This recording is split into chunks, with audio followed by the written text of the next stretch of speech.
Bon alors, puisque la technique nous dit qu'on peut y aller, on démarre. Donc 3, 2, 1, 0. Hein. Donc bonjour à toutes et à tous. Très heureux de pouvoir compter sur votre présence aujourd'hui, puisque nous allons parler d'un sujet qui est au cœur de ce salon BE 4.0, qui est celui de la simulation, qui est celui de l'industrie, donc sa nécessaire transformation. Et nous allons parler d'Europe, puisque Mulhouse est un endroit stratégique à la jonction avec la Suisse et l'Allemagne. Et au vu de la thématique et au vu de la position géographique, il nous a paru tout à fait naturel de pouvoir démarrer cette journée BE 4.0 par une conférence sur la transformation numérique, transformation industrielle et Europe. Donc je m'appelle Jean-Jacques Bernardini, je suis responsable des affaires européennes de Grand Innov Plus, qui est l'agence régionale d'innovation et d'attractivité du Grand Est. Et je vais avoir le plaisir de vous parler de ce projet qui est vraiment la conjonction des activités que nous menons, puisque Grand Innov Plus, en tant qu'agence d'innovation, en fait, travaille sur la problématique des transformations digitales et transformations industrielles, notamment au travers de la mise en place de Grand Est Transformation, qui sont des réseaux de compétences qui permettent aux offreurs de solutions de se maintenir à l'état de l'art et de développer leurs activités sur ces thématiques. Et bien évidemment, ces transformations ne sont pas des transformations qui ont lieu qu'au niveau de la région Grand Est et au niveau français, elles sont européennes et mondiales. Et donc, il y a une nécessité d'accélérer les coopérations. Et nous avons cette chance au niveau de la région Grand Est d'avoir plus de 770 km de frontières, donc plus de 400 avec l'Allemagne sur 3 Länder, la Sarre, la Rhénanie-Palatinat et le Bade-Württemberg. Et en plus, dans les programmes de coopération, nous avons la chance d'avoir des programmes de coopération avancés, notamment dans cet espace fantastique qui est celui du Rhin supérieur, qui va de la ville-monde de Bâle et qui remonte et qui dépasse Karlsruhe et qui englobe évidemment le territoire alsacien, dans lequel des coopérations historiques de plus de 40 ans se sont mises en place. Et bien évidemment, elles sont au cœur des transformations, et on va le voir tout de suite avec le projet Wirtfakt, qui est un projet assez emblématique, soutenu par le programme Interreg Rhin supérieur, dans le cadre de l'offensive, science, et qui justement vise à pouvoir promouvoir l'utilisation d'outils de simulation, notamment pour cette cible des PME, PMI, qui aujourd'hui est confrontée à toute une série de défis, qu'ils soient environnementaux, qu'ils soient digitaux, qu'ils soient de transformation de leur appareil de production, également de leurs différents business models. Alors pour cela, nous avons la chance d'avoir des intervenants de très très grande qualité, mais serait-il en être autrement pour ce salon à vocation internationale? Et je tiens à remercier pour leur présence Bertrand Rose, qui est professeur à l'université de Strasbourg et qui est une des chevilles ouvrières de ce projet Wirtfakt, avec son ami Thierry Blandet qui est présent dans la salle et qui va nous parler de ce projet emblématique qui vient de se terminer, si ma mémoire est bonne, et qu'aujourd'hui rentre dans une phase extrêmement importante, qui est une phase de transfert. Donc c'est une phase d'appropriation par la cible des PME, PMI, des entreprises au sens plus général, des outils qui ont été développés dans le cadre de ce projet. Et ce projet emblématique de coopération transfrontalière, a été rendu possible par un soutien financier du programme Interreg Rhin supérieur et de l'offensive science. Et je pense que nul autre que Julie Courrouge, qui représente aujourd'hui la région métropolitaine du Rhin supérieur, peut parler de ce programme, d'autant plus qu'elle travaille ardemment à la préparation de la nouvelle offensive science pour cette nouvelle programmation. Et elle pourra, à la suite de la présentation de Bertrand Rose, nous expliquer comment ce programme va continuer à soutenir justement ces projets de recherche dans le Rhin supérieur, qui sont, je dirais, sans doute assez larges en termes de thématiques, et qui permettent d'accélérer la coopération européenne sur notre territoire et de faire en sorte que demain on sera plus fort, et surtout on sera plus fort ensemble. Dans ce qui sert. Je vais passer la parole tout de suite donc à Bertrand Rose, donc qui va nous parler pendant à peu près un quart d'heure, si ma mémoire est bonne, donc de ce projet Wirtfakt et comment justement maintenant vous rentrez dans cette phase, on va dire, de transfert vers la cible des entreprises. Merci Jean-Jacques.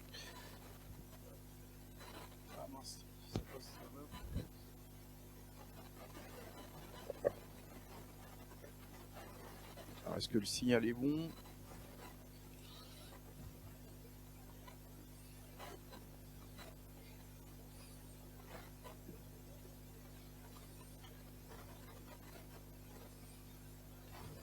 Si c'est bon.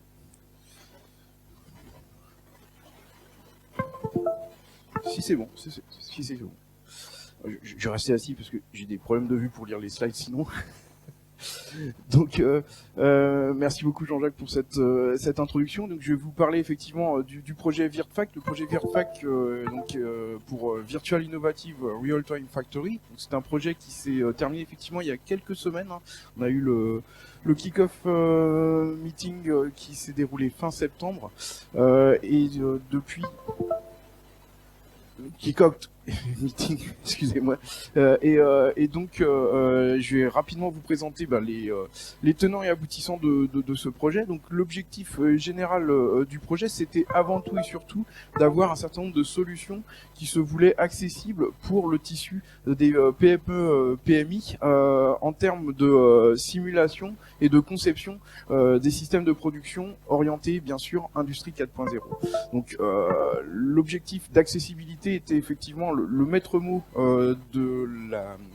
le leitmotiv effectivement du projet, avec derrière effectivement donc des besoins divers et variés de plusieurs industriels, mais toujours avec une accessibilité qui se voulait donc la plus simple possible et surtout la moins onéreuse possible, avec des résultats comme tout projet européen bien sûr en open source. Donc les délivrables clés qui ont pu être donnés par ce projet, donc je vais vous en présenter quelques extraits tout à l'heure.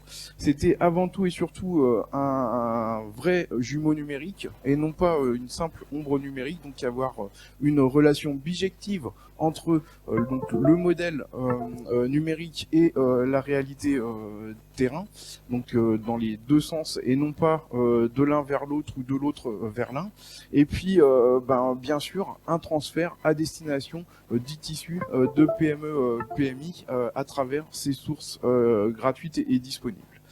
Donc différents partenaires pour ce projet du point de vue académique. Donc le porteur était l'INSA de Strasbourg.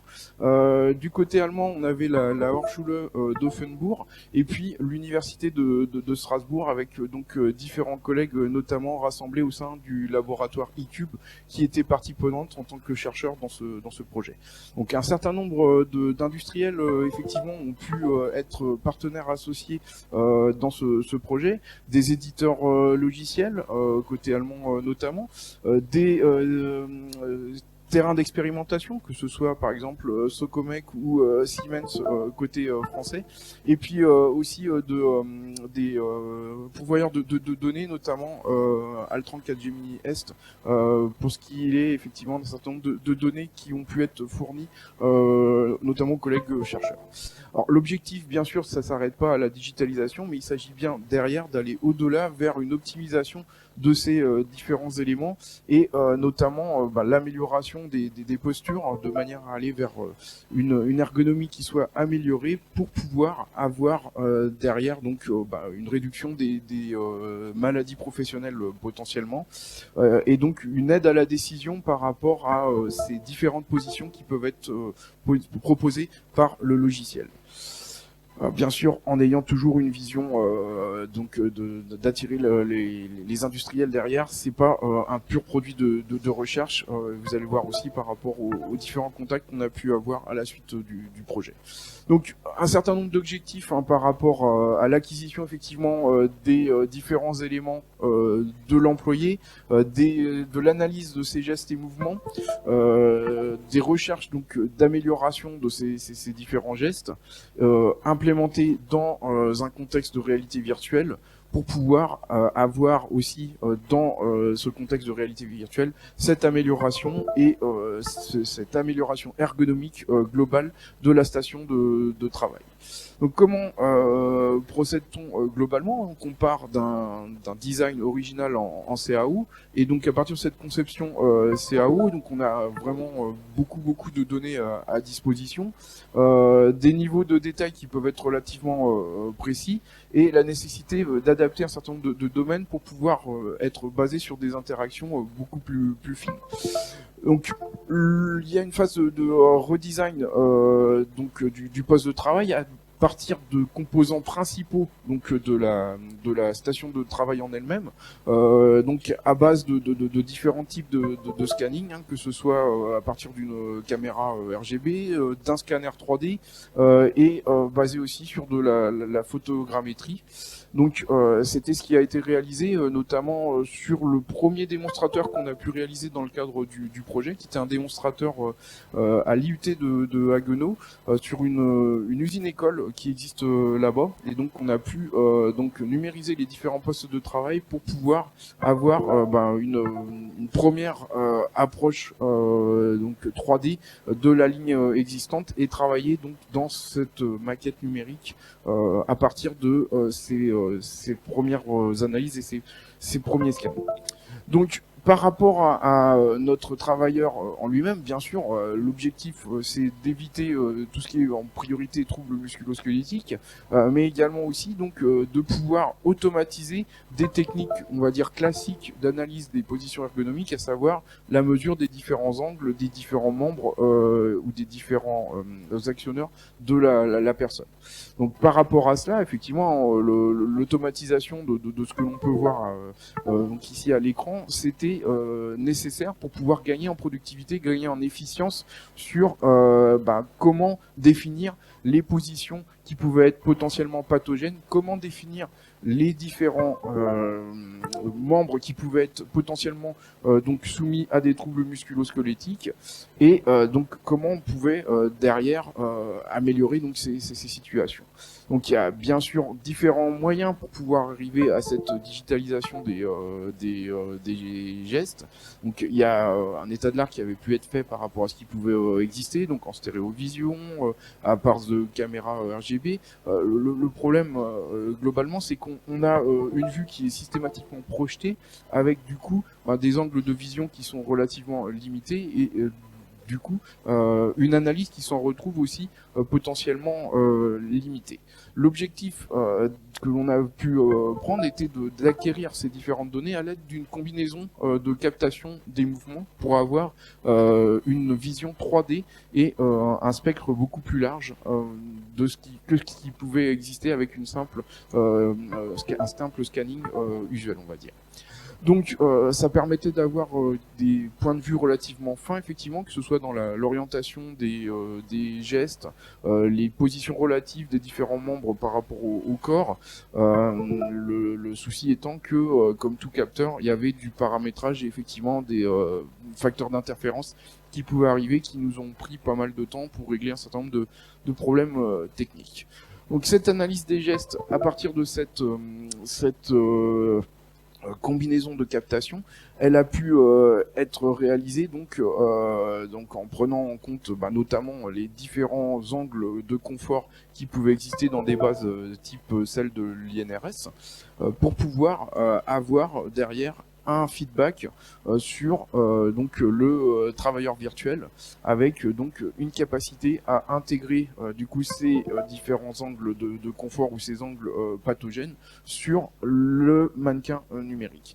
Donc derrière on a pu intégrer à partir du scan des postes qui existaient sur la ligne de l'IUT de Haguenau ces différents éléments virtuels, ces différents travailleurs virtuels. Donc avec une première version qui a pu donner lieu à des aspects de colorimétrie, on va dire, au niveau des différentes articulations. Donc le mannequin on pouvait visualiser sur le mannequin ces différents angles et la position relative des différents membres avec donc l'observation des positions qui pouvaient être dangereuses. Et puis derrière on a pu améliorer la chose en intégrant la navigation 3D à l'intérieur effectivement de cette usine virtuelle avec des gestes experts à partir de ces références en fonction des objectifs de performance qu'on avait pu définir préalablement. Donc tout ceci a été validé en réalité virtuelle sur la ligne de l'IUT de Haguenau. Et donc, on a eu une modélisation complète de la ligne, une modélisation complète des différents opérateurs, avec une première version donc sur le moteur Unity en termes de développement graphique, et une deuxième version qui est arrivée au cours de l'année dernière sur le moteur Unreal. Vous voyez la différence en termes de graphisme et somme toute assez intéressante et assez impressionnante en termes de rendu. On n'est pas du tout dans les mêmes sphères, même si derrière l'intégration effectivement du travailleur virtuel était globalement du même niveau de technicité.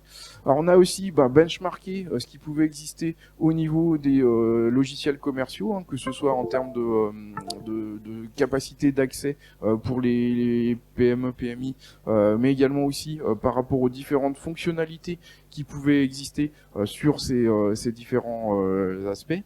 Et puis il s'est révélé que effectivement nos fonctionnalités pouvaient être tout à fait intéressantes par rapport au logiciel du commerce, et on pouvait du coup être en concurrence, alors non seulement sur les aspects de développement d'un certain nombre de briques supplémentaires, mais également par rapport à l'accessibilité, encore une fois, qui se voulait la plus simple possible.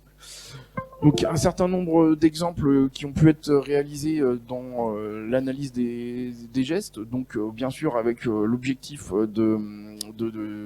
d'éviter les troubles musculo-squelettiques, et donc la représentation avec des avatars qui se voulaient le plus proche possible de la réalité, avec l'utilisation bien sûr d'éléments de réalité virtuelle comme le casque qui pouvait donc être intégré sur les expérimentateurs, et surtout aussi l'intégration du changement en termes de morphologie des différents opérateurs, qui pouvaient être le plus près possible, encore une fois, de la réalité, avec une adaptation de la morphologie au squelette des différents personnes, avec donc la notion de scaling qui pouvait exister sur les différentes personnes qui pouvaient passer sur le test de la solution.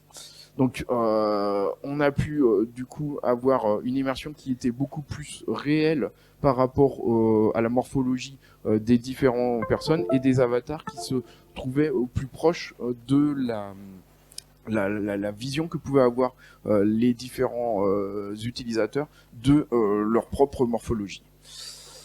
Alors, l'intégration et le calcul de risque de pathologie sur les différents éléments qui ont pu être mis en exergue se fait avec la méthode Roula. Donc c'est un score qui est quelque chose qui est éminemment, on va dire, connu et utilisé en ergonomie, et ce score, il est calculé en temps réel sur la position. On verra ça tout de suite dans un petit extrait vidéo pour regarder effectivement la dangerosité des différents éléments. Donc cette intégration, elle a été repositionnée effectivement sur l'avatar virtuel également. Donc en plus des positions qui pouvaient être gênantes ou dangereuses au niveau des articulations, on a pu également aussi donc customiser l'interface pour pouvoir avoir donc un certain nombre de choses qui pouvaient être utiles pour le travailleur virtuel. Alors, on a pu implémenter aussi des scènes 3D avec un catalogue de différentes scènes qui pouvaient être à disposition, et une capacité du coup à créer automatiquement à partir de ce catalogue les scènes 3D et le rendu 3D de l'usine ou de la salle de travail dans laquelle les différents intervenants, les différents employés pouvaient être plongés, donc avec un objectif encore une fois de formation ou de prévention des différents troubles musculo-squelettiques qui pouvaient préexister, et puis des rendus sur des cas réels. Alors, Jean-Jacques, je vais te repasser on a des soucis techniques, je te repasse juste. le signal pour pouvoir lancer le film.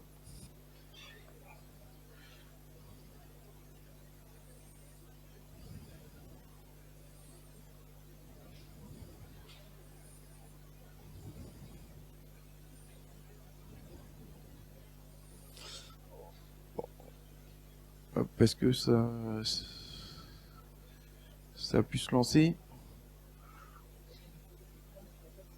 Non, le signal n'est pas repassé, mince.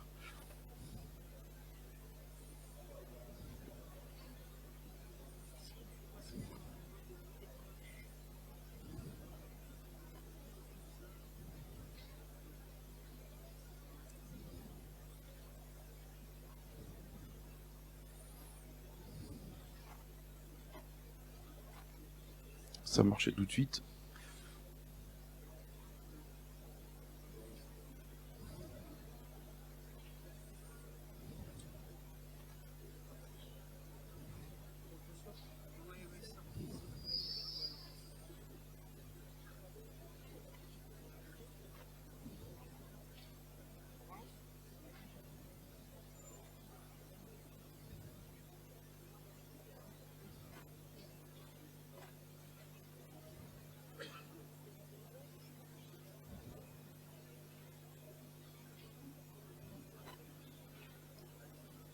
Ah, si, ça, c'est mieux. Ouais.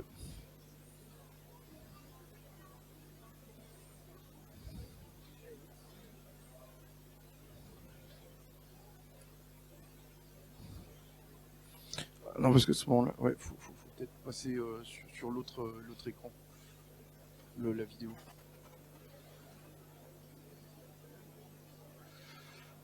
Ah si, c'est bon, voilà.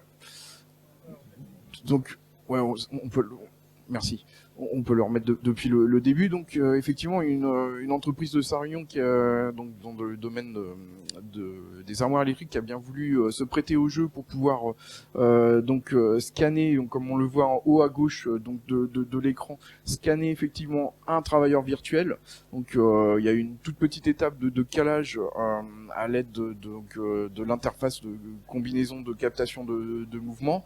Et puis derrière, donc, on a pu, comme on le voit en haut à droite, donc caler les éléments donc d'analyse gestuelle, donc tout ce qui est effectivement à la base de squelette filaire, mais on voit bien effectivement là les différentes boules qui représentent les articulations et par rapport à cela, donc les couleurs représentant la capacité à être dans un angle qui convienne ou qui soit soit orange, soit rouge par rapport à la dangerosité de la position. Et donc sur l'écran principal, donc le recalcage de ces différents éléments sur l'avatar virtuel. Donc encore une fois à la morphologie adaptée donc à la personne qui a pu être scannée en haut à gauche. Et derrière, donc le calcul du score global en direct le score Roula, donc qui est, vous voyez ici, hein, la plupart du temps entre 4 et 7. Donc ce score entre 4 et 7 nécessite du coup une réadaptation, un redesign potentiel du poste de travail pour pouvoir éviter d'avoir donc des situations de pathologie à moyen, voire à court terme, si le score est tout proche de 7 systématiquement.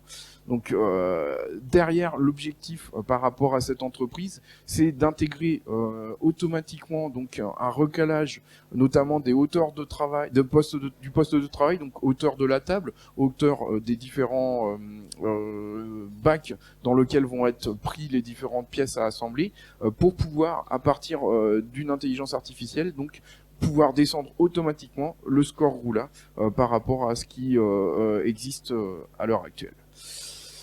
Donc, j'ai presque fini ma présentation. Je vais juste vous montrer deux éléments de conclusion.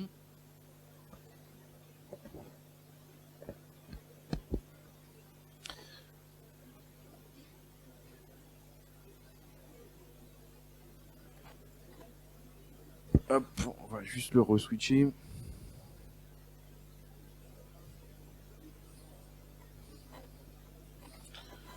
Je vais ressortir et re-rentrer. Je suis désolé pour les soucis techniques.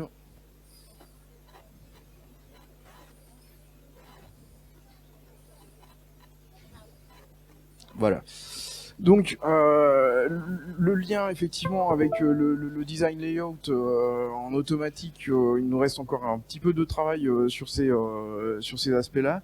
L'intégration effectivement des différents comportements des différentes personnes travaillant sur la chaîne avec la capacité du coup à avoir aussi par une certaine intelligence artificielle la capacité à prévoir les potentielles pathologies encore une fois, et puis la capacité aussi d'exporter une scène complète avec les différents éléments d'infrastructure et de stations de travail. Donc là on a déjà des contacts avancés pour pouvoir commencer le travail dès le mois de janvier avec le Technicentre SNCF à Bischheim sur ces aspects-là.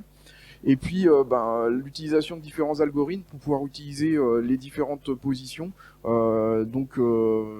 C'est ce qui va être fait aussi avec la société Teneco à Schirmeck, en intégrant aussi un paramètre supplémentaire qui n'avait pas été initialement pris en compte, à savoir le poids des différentes pièces portées. Et c'est un développement qui est en cours là, pour lequel on a pu avoir aussi des financements en interne au sein du laboratoire. Donc voilà par rapport à cette overview d'une partie du projet Virfact. Donc un certain nombre de développements encore en cours, mais donc des choses qu'on espère pouvoir vous remontrer dans les prochains mois sur ces aspects, donc notamment d'intégration de l'aspect port de charge. On a essayé aussi d'intégrer, on a eu la confirmation hier que ça pourrait être possible, l'intégration d'exosquelettes potentiellement aussi sur ces différentes actions. Merci Bertrand pour cette présentation extrêmement complète. Donc vous pouvez voir que quand on parle de recherche, d'innovation dans le Rhin supérieur, on est loin de parler uniquement ce qu'on appelle de bas niveau de TRL, de recherche exploratoire. On est vraiment dans quelque chose qui est extrêmement pragmatique et ce beau projet donne lieu, comme vous l'avez très très bien indiqué aujourd'hui, à une phase de valorisation auprès des industriels et donc de transfert dans l'industrie avec, on espère, une utilisation massive de ces outils. Alors avant de passer la parole à Julie Courrouche qui va nous parler justement plus généralement de cette fameuse offensive science, de son fonctionnement et de son futur d'ailleurs, Bertrand, j'ai une question à vous poser avant de passer la parole à Julie, qui est, vous avez travaillé dans un contexte franco-allemand. Pour vous, quelle est la plus-value qui est apportée justement par cette coopération, à la fois avec une Hochschule et avec des industriels? Alors, sur l'aspect 1 + 1 = 3, là, dans ce type de projet, c'est sûr qu'on est clairement dans le scope. À savoir que, alors c'était pas forcément la même approche. Alors, les Hochschule par rapport à l'université, même si nous on est très très orienté vers l'industrie, les Hochschule sont encore plus orientés vers l'industrie avec des objectifs de recherche qui globalement sont, on va dire, moindres en termes de dissémination de publications scientifiques, mais qui sont beaucoup plus forts en termes d'approche terrain. Donc nous, ça nous convenait tout à fait aussi par rapport à cela. Et sur cet aspect aussi, on va dire fertilisation croisée, on a pu avoir par rapport à des cultures, des approches de travail différentes aussi, on a pu avoir un certain nombre d'apports sur de la méthodologie, ne serait-ce que cela au niveau du travail, avec une vision qui était relativement différente au départ, et puis sur cette brique qu'on a pu appeler, dans ce que je vous ai montré, qu'on a pu appeler cognitive manufacturing, avec donc un point de vue là qui a été vraiment partagé au final, et donc une approche avec les collègues d'Offenbourg qui a pu être croisée, alors notamment sur les aspects benchmark de logiciels. Les collègues allemands avaient l'habitude d'utiliser une brique logicielle qui s'appelle EMA, donc qui a pu être utilisée après avec les collègues de l'IUT de Haguenau. Il y a eu un certain nombre de formations qui ont pu être faites sur l'affaire, et donc on a eu une approche par rapport à un logiciel qui était très peu utilisé à la fois en France et dans l'enseignement, donc la capacité à faire un partage d'expérience et de connaissances sur ces aspects-là également aussi. Merci, parce que j'aime bien cette phrase 1 plus 1 égale 3. Et donc, maintenant, je vais laisser la parole à Gico Rouge. Donc, pour la RMT qui va nous parler de l'offensive science, je rappelle, puisqu'on parle souvent du Rhin supérieur, et donc je pense à nos amis allemands, hein, puisque dans le Rhin supérieur, nous avons 2 Länder. Nous avons le Bade-Württemberg, nous avons un petit bout de la Rhénanie-Palatinat qui également est présente, avec pour le sud nos amis suisses. Et ça couvre là également plusieurs cantons, si ma mémoire est bonne. Hein. On n'est pas uniquement la ville de Bâle, comme souvent on en arrive à le réduire. Bien, Julie, je vous laisse la parole. Je serai le maître des slides, si vous voulez bien. J'appuierai à chaque fois sur le bon bouton. Parfait. Merci beaucoup. Merci à Grandinov et aux partenaires de cette manifestation de m'avoir invité, d'avoir invité le Pilier Sciences à présenter ce dispositif de financement transfrontalier qui est l'Offensive Science. Merci aussi au professeur Rose d'avoir présenté un exemple très concret en fait des projets qui sont financés dans le cadre de ce dispositif-là. Alors, l'Offensive Science, qu'est-ce que c'est? C'est un dispositif de financement, je viens de le dire, donc c'est aussi un petit peu le nerf de la guerre pour financer finalement ce type de projet R&D avec aussi des partenaires industriels pour des applications concrètes. Donc c'est un instrument de financement qui est unique en Europe pour la promotion de la coopération, de la recherche, du développement et de l'innovation dans le Rhin supérieur. Pourquoi il est unique en Europe?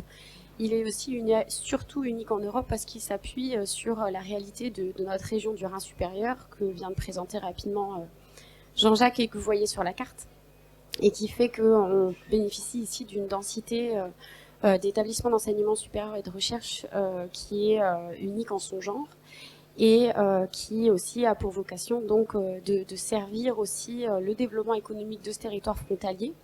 Et c'est pour ça que les mandataires politiques ont aussi mis l'accent depuis très très longtemps sur la coopération en matière de recherche et développement dans notre belle région transfrontalière.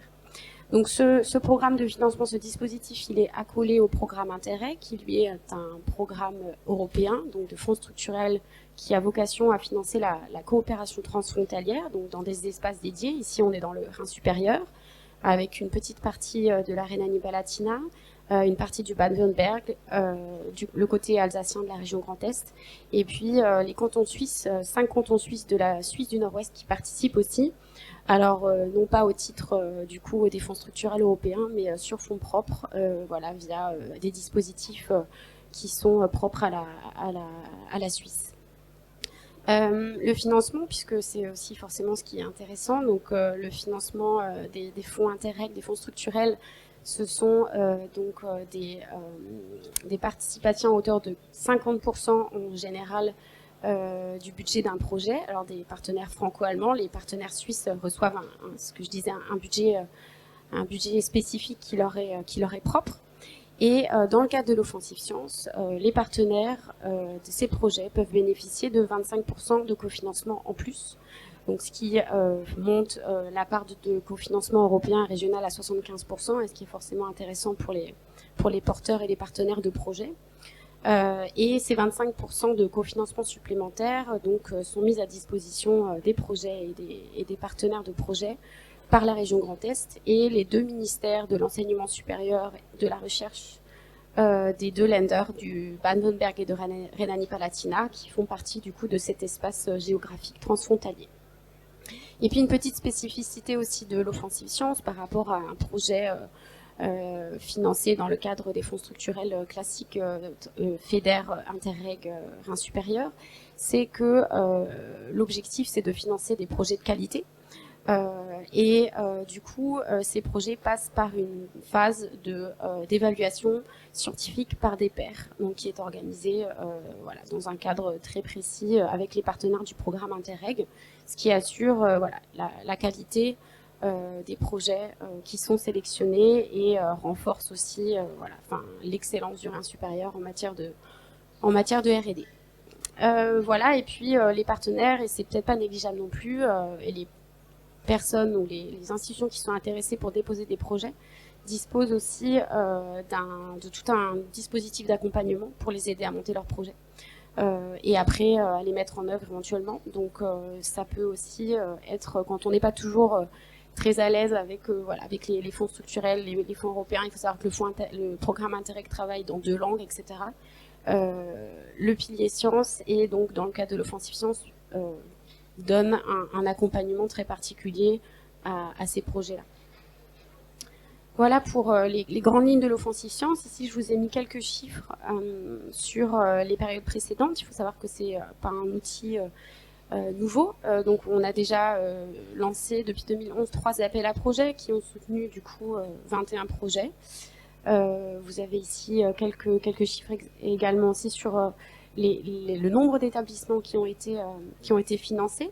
Vous voyez le nombre de projets qui sont déposés et le nombre de projets qui sont retenus. Donc on est sur un taux de réussite qui tourne autour de 27 ou 28%, ce qui est pas négligeable par rapport à d'autres fonds dédiés à la R&D qui sont financés par l'Union européenne. On est largement au-dessus. Donc c'est aussi un facteur non négligeable dans les dépôts de dossiers. Et puis vous avez un petit peu quelques informations sur les thématiques. On était sur une approche large et on le restera parce que je vais du coup vous présenter les grandes lignes du prochain appel. Alors je l'ai dit, du coup le dispositif Interreg il vient abonder sur le programme Interreg. Donc nous le cadre réglementaire dans lequel on développe les appels à projets, c'est le programme Interreg Rhin supérieur du coup 6, donc sur la période 2021-2027. Donc je vous ai mis quelques informations de base sur le programme Interreg 6. Donc la bonne nouvelle, c'est que le volume financier du programme dans sa totalité a augmenté de 14% par rapport à la période précédente. La participation suisse via la nouvelle politique régionale et les cantons est de nouveau assurée sur une base équivalente à la dernière période de financement. Donc c'est aussi une très bonne nouvelle pour la coopération trinationale ou de la coopération entre des partenaires français, suisses ou allemands suisses. Et puis le taux de cofinancement des projets, donc sur le programme Interreg, est toujours à 50% pour la priorité D qui concerne la recherche et l'innovation, et peut monter jusqu'à 60% pour des priorités plus thématiques qui sont les priorités A, C et E. Et si Jean-Jacques va sur la slide d'après, vous les verrez. Voilà. Donc la priorité A, on est sur l'adaptation au changement climatique et la transition énergétique et écologique dans le Rhin supérieur, avec une priorité qui est très bien dotée, avec près de 33 millions d'euros sur la période 2021-2027. La priorité B autour de la mobilité, qui est également bien dotée. La priorité C, qui est une priorité un petit peu plus large puisqu'elle va aussi contenir la formation, l'éducation, la culture, l'emploi, la santé. Et puis la priorité D, celle qui nous intéresse puisque c'est celle dans laquelle s'intègre l'offensive science, qui est dotée pour cette période de près de 20 millions d'euros. Ce qui est un petit peu moins par rapport aux périodes précédentes, mais ce qui n'est quand même pas négligeable et va nous permettre, on l'espère, de pouvoir financer des beaux projets. Voilà.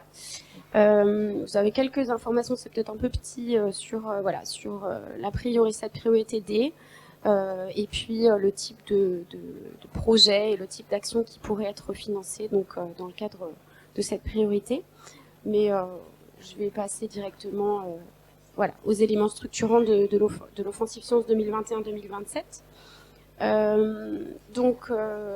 Les volumes financiers qui vont être dédiés à la mise en œuvre des projets dans le cadre du dispositif offensive science sur Interreg 6 sont équivalents à la période précédente. Donc on a 7 millions d'euros qui sont réservés via une réserve stratégique sur le volume financier du programme Interreg pour mettre en œuvre le dispositif offensive science, pour mettre en œuvre les projets, pour les financer. 3,5 millions d'euros par les partenaires régionaux. Et ce que je disais tout à l'heure, du coup, un taux de financement européen et régional compilé qui monte à hauteur de 75%. On prévoit 2 appels à projets un qui sera lancé tout début 2023, sur lequel je vais dire quelques mots tout de suite, et puis certainement un autre à la fin de 2024. Voilà. L'approche thématique va rester aussi large. Je vous ai quand même mis ici quelques mots-clés que l'on retrouve dans le programme opérationnel Interreg 6, qui sont listés sous le beau nom de domaine d'innovation. Après, je pense que cette liste n'est a priori pas très problématique puisqu'elle couvre quand même très largement un très grand nombre de sujets de recherche et de R&D qui sont traités ici par nos établissements. Voilà, il faudra bien sûr veiller après au moment du dépôt à trouver là aussi une forme de rhétorique pertinente pour faire référence à ces domaines d'innovation, qui sont du coup les domaines qui sont les plus pertinents pour le développement économique et sociétal de la région transfrontalière, puisque c'est l'objectif principal du programme Interreg. Et puis la nouveauté, après quand on a entendu la présentation du projet VIRTFAC, j'ai envie de dire que pour ces équipes de recherche là, c'est pas très différent, mais il y a vraiment la volonté sur ce nouvel appel à projet de l'offensive science en 2023 de mettre un focus sur le transfert des connaissances scientifiques et des résultats de la recherche publique qui est menée sur le territoire vers le monde économique et vers le secteur public et la société civile dans le Rhin supérieur. Voilà. Alors, quelques mots sur les types de projets. Monsieur Rose a expliqué un petit peu comment se constituait aussi le partenariat de son projet. Pas de grande innovation pour la nouvelle offensive science. On va aussi rester sur des projets à caractère transfrontalier. C'est un des objectifs, et un des objectifs qu'on a aussi très transverse au-delà du développement d'applications technologiques, du renforcement du tissu économique de la région. C'est aussi la coopération entre des partenaires académiques, des partenaires industriels de part et d'autre de la frontière. Donc un partenariat qui doit se composer pour ces projets-là forcément à minima d'un partenaire français et d'un partenaire allemand. Et puis après la possibilité de faire participer des partenaires suisses. Les types de partenaires, bien sûr, en premier lieu les acteurs de la recherche et du développement, les établissements d'enseignement supérieur et de recherche, les centres de recherche, les centres de ressources technologiques. J'ai mis ici le terme un petit peu vaste d'intermédiaire du transfert de technologie, et puis les bénéficiaires du transfert. Dans le projet VIRTFAC, vous avez travaillé bien sûr avec un certain nombre d'entreprises. C'est le souhait pour la nouvelle période de programmation, avec des entreprises ou avec des collectivités qui ont identifié un besoin, qui ont besoin de mener des tests, d'augmenter en compétences sur des domaines très spécifiques et pour lesquels ils ont besoin de travailler avec des labos de recherche. La durée des projets, on est sur 2 ans a priori, avec une possibilité de demander dès le début ou via une prolongation une demande de durée de projet de 3 ans. Ce qui n'est des fois pas de trop pour mettre en place ce type de projet qui demande aussi beaucoup de concertation puisqu'on est dans un contexte multilingue, transfrontalier, etc. Voilà, les volumes financiers, pareil, on va rester sur des projets qui devraient avoir un volume financier autour de 1 million d'euros, plus le financement des partenaires suisses éventuellement. Et puis j'ai mis ici les actions envisageables. Donc je le disais, on n'est plus vraiment sur des projets de R&D. Là, on passe un petit peu plus à ce qu'on pourrait appeler un petit peu la prématuration technologique. Donc c'est vraiment l'exploitation de premiers résultats de recherche. Et puis avec un partenaire, des partenaires, ça dépendra un petit peu des projets et de renforcer encore plus et d'aller plus loin vers la mise en œuvre et l'application de ces produits et des résultats de recherche. Donc typiquement le développement de démonstrateurs, de prototypes, de pré-séries, la réalisation de séries de tests, la conduite d'études de faisabilité, aussi les études sur les conditions cadres légales et éthiques sur le marché, etc. Voilà. Je vous mets le calendrier, il n'est pas encore tout à fait officiel puisqu'on attend encore une validation du comité de suivi du programme Interreg, mais a priori on va avoir un appel qui va s'ouvrir en janvier 2023, qui sera ouvert à peu près 9 semaines.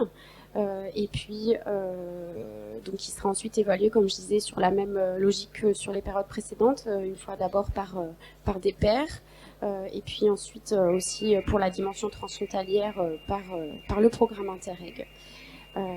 Avec des projets qui devraient, dans ces cas-là, pouvoir démarrer en décembre 2023. Sachant que cette double phase de dépôt de dossier, elle est aussi intéressante pour les porteurs parce que en gros, une fois que vous avez passé la première étape et que votre projet est retenu et que vous avez la validation du comité de suivi pour déposer ce qu'on appelle dans le jargon Interreg le formulaire long, vous avez presque l'assurance, voilà, hormis grosse erreur de parcours ou changement complet du partenariat, etc. On n'est jamais, on n'est jamais à l'abri de ce genre de choses. Mais a priori, voilà, vous avez quand même de très bonnes chances d'accéder à un financement. Voilà. Et puis les réunions d'information, parce que du coup aujourd'hui moi je peux pas encore vous dire les détails, parce que je vous dis on attend la validation du comité de suivi de l'appel à projet. Mais on a déjà prévu les réunions d'information, on a déjà les dates. Donc on va aller se balader dans le Rhin supérieur et on va aller présenter dans les grands centres académiques, dans les grands centres de recherche et enseignement supérieur de notre belle région, cet outil avec le programme Interreg, et on donnera toutes les informations nécessaires aux porteurs et aux partenaires intéressés pour déposer des dossiers. Voilà. Et vous avez bien sûr nos contacts. N'hésitez pas non plus à prendre contact avec nous par téléphone, par mail, et on répondra avec plaisir à toutes les interrogations que vous avez. Voilà. Merci beaucoup. Merci Julie pour cette présentation qui est quand même très complète. Alors tout n'est pas encore sec, comme on dit dans le jargon, mais on s'en approche. Et vous voyez qu'on aura très bientôt, début janvier, une série de réunions d'information des deux côtés de la frontière, de telle manière justement à pouvoir susciter encore plus de projets. Je ferai le lien aussi avec un autre projet qui vient de se terminer, qui est Cature, qui est ce projet de création d'un réseau de transfert de technologie dans le Rhin supérieur, qui regroupe aujourd'hui 12 partenaires sous la coordination du Karlsruhe Institute of Technology, avec notamment l'Université de Strasbourg et l'Université de Haute-Alsace pour le partenariat du côté français, et on pense également à un Cature 2 qui justement s'inscrit dans cette dynamique du transfert de technologie. Peut-être avant de laisser on va dire la salle à la prochaine conférence, j'aurais une question. Aujourd'hui, dans cette préparation de cette offensive science, comment sentez-vous on va dire un peu l'état du terrain, c'est-à-dire est-ce que vous avez déjà beaucoup de demandes d'informations sur le sujet, ou est-ce que vraiment il y a encore beaucoup de travail à faire pour pouvoir susciter des vocations sur le programme? C'est une bonne question. La coopération académique dans le Rhin supérieur, elle existe de longue date. Les chercheurs sont très habitués à travailler ensemble, aussi à aller chercher les fonds nécessaires via le programme Interreg, via aussi l'offensive science. Là, on est sur quelque chose d'un petit peu nouveau, puisque on demande, c'est vrai, qu'un degré d'intégration avec des partenaires industriels ou des partenaires de la société civile, des collectivités, etc., qui est un peu plus fort. Donc je sens beaucoup de curiosité, en même temps peut-être aussi un petit peu d'appréhension. C'est toujours comme ça quand on lance aussi quelque chose de nouveau. Mais je pense qu'on peut vraiment maintenant aussi se baser ici dans le Rhin supérieur vraiment sur un socle de coopération qui est fort, et je suis sûre qu'on aura des beaux projets. En tout cas, avant de conclure, sachez que les acteurs de l'écosystème de l'innovation répondront présents pour vous aider dans cette formidable aventure, et Grand Innov Plus sera à vos côtés pour aussi prêcher la bonne parole et aider justement à ce que pas mal de projets puissent émerger. Encore merci pour votre participation et vos présentations. Merci à nos auditeurs qui, pendant ces 45 minutes, ont pu découvrir que dans le Rhin supérieur, on parle de recherche d'innovation, mais on l'a fait, et ça donne des résultats concrets qui aujourd'hui passent dans le domaine industriel, et ça c'est super important si on veut accroître la compétitivité, créer de la valeur ajoutée et de l'emploi sur nos territoires. Merci encore.